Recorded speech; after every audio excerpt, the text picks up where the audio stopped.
Ivory কোস্টের বিপক্ষে কঠিন পরীক্ষার মুখে পড়েছিল জার্মানি। ম্যাচের ৩০তম মিনিটে তারকা মিডফিল্ডার ফ্রাঙ্ক কেসির গোলে এগিয়ে যায় আফ্রিকান দলটি। প্রথমার্ধে দুইবার বল জালে পাঠিয়েও গোলের দেখা পায়নি জার্মানরা, ফলে ১-০ ব্যবধানে পিছিয়ে থেকেই বিরতিতে যেতে হয় তাদের।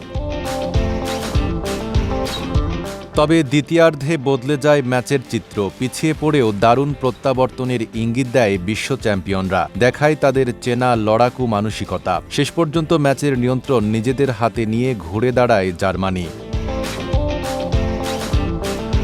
দ্বিতীয়ার্ধে কৌশল বদলান কোচ জুলিয়ান নাগেলসম্যান। ৬১তম মিনিটে একসঙ্গে ৩ বদলি খেলোয়াড় নামান তিনি, আর সেখান থেকেই ঘুরে দাঁড়ানোর শুরু। ৬৮তম মিনিটে সমতায় ফেরান ডেনিস উনদাভ। নাদিয়েম আমিরির ক্রস থেকে দুর্দান্ত ভলিতে গোল করেন তিনি।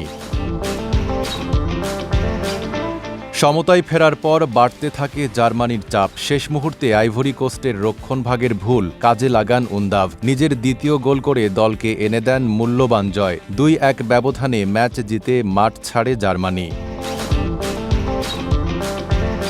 এই জয়ে ২ ম্যাচে ২ জয় নিয়ে শীর্ষে উঠে গেছে জার্মানি। ৬ পয়েন্ট নিয়ে নিশ্চিত করেছে নকআউট পর্ব। অন্যদিকে আইভরি কোস্ট রয়ে গেছে ৩ পয়েন্টে।